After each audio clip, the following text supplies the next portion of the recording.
O presidente do Banco Central, Roberto Campos Neto, afirmou hoje que ainda é muito cedo para pensar em corte de juros. As recentes curvas de projeção do Boletim Focus indicam queda da taxa Selic a partir de junho do ano que vem. O presidente do Banco Central, Roberto Campos Neto, disse que ainda é muito cedo para pensar em corte da taxa básica de juros, a Selic. Ele concedeu entrevista a jornalistas de forma virtual. A autoridade monetária apresentou nesta quinta-feira o relatório trimestral de inflação. O banco aumentou para 2,7% a projeção de crescimento do PIB, o Produto Interno Bruto.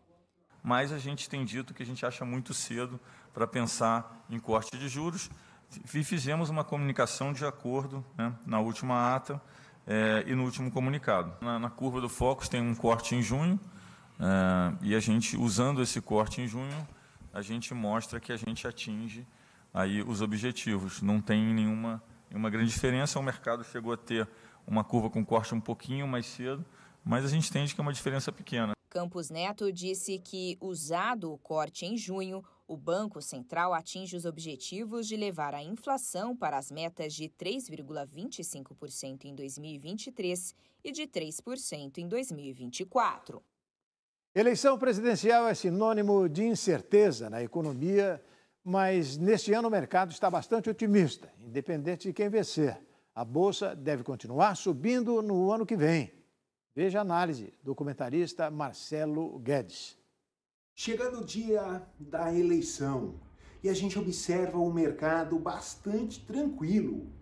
Teoricamente, quando a gente observa o comportamento dos mercados, dos economistas, a avaliação, a gente percebe mais calmaria do que presenciamos em eleições anteriores. Isso tudo tem uma justificativa. Ambos os candidatos que estão liderando as pesquisas presidenciais, tanto o atual presidente Jair Bolsonaro, quanto o ex-presidente Luiz Inácio Lula da Silva, são conhecidos do mercado. O atual presidente, nesses 4 anos aqui, junto da sua equipe econômica, o mercado já tem uma noção, o mercado já sabe qual é a linha de trabalho que o governo aplicou e deve seguir adiante. E a mesma coisa acontece com o candidato Lula, que por 8 anos foi presidente da República e também já é um velho conhecido do mercado, dos economistas, com um bom consenso. Isso tudo a gente percebe essa calmaria, pelo menos por enquanto. Óbvio que algumas questões de dúvida vão vir à tona. Equipe econômica, balizamentos do governo, os pilares econômicos, o que vão ser tratado, isso realmente fica em dúvida, mas traz calmaria. O que preocupa mesmo hoje o mercado são as notícias vindo de fora. O cenário externo ele continua trazendo bastante preocupação, mais até do que um momento tão importante ao ponto que saberemos quem vai ocupar o cargo mais importante do nosso país. Ficamos por aqui e até a próxima semana.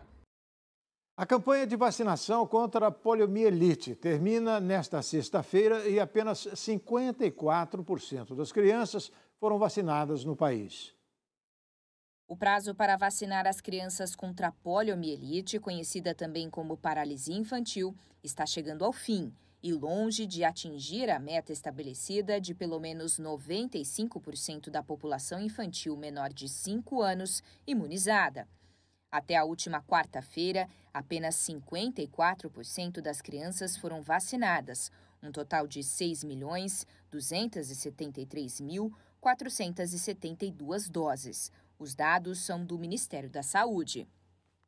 A meta consiste em alcançar crianças menores de 5 anos que ainda não foram vacinadas com as primeiras doses do imunizante, que são aplicadas via injeção intramuscular nos pequenos de 2, 4 e 6 meses de idade. A campanha, que começou no dia 8 de agosto, tem como objetivo também incentivar a aplicação da dose de reforço por meio da conhecida gotinha, aplicada aos 15 meses e aos 4 anos de idade. Os responsáveis que ainda não levaram os pequenos para serem imunizados contra a doença ainda têm tempo. A vacinação é realizada gratuitamente pelo SUS e vai até esta sexta-feira. A poliomielite é considerada erradicada no Brasil desde 1989, mas com o risco de surgimento de novos casos devido à baixa adesão vacinal.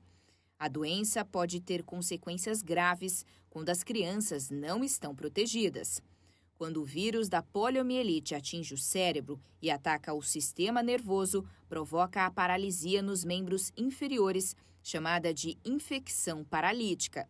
Estes são casos mais raros, mas que podem causar sequelas irreversíveis, como aconteceu com a artista mexicana Frida Kahlo, que teve pólio aos 6 anos de idade e acabou com sequelas permanentes.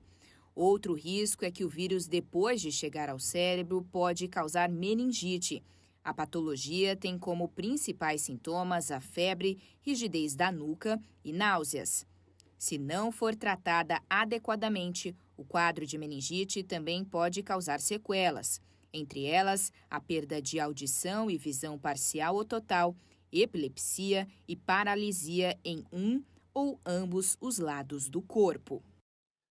E atenção, estudantes, as inscrições para a Fundação Universitária para o vestibular FUVEST vão até o dia 7 de outubro. Os candidatos devem pagar a taxa de inscrição até o dia 10 do mesmo mês. Os estudantes que desejam ingressar na Universidade de São Paulo, a USP, têm até as 12 horas do dia 7 de outubro para realizar as inscrições para o vestibular de 2023 da Fundação Universitária para o vestibular FUVEST. Os candidatos têm até o dia 10 de outubro para fazer o pagamento da taxa de inscrição. Até lá, os estudantes ainda podem preencher o formulário de dados pessoais e responder o questionário socioeconômico. Todos os interessados em prestar a primeira fase da prova devem se inscrever, mesmo aqueles que deram entrada a pedidos de isenção ou redução de taxa. A prova da primeira fase será realizada em 4 de dezembro deste ano. A divulgação dos convocados para a segunda fase acontece em 16 de dezembro.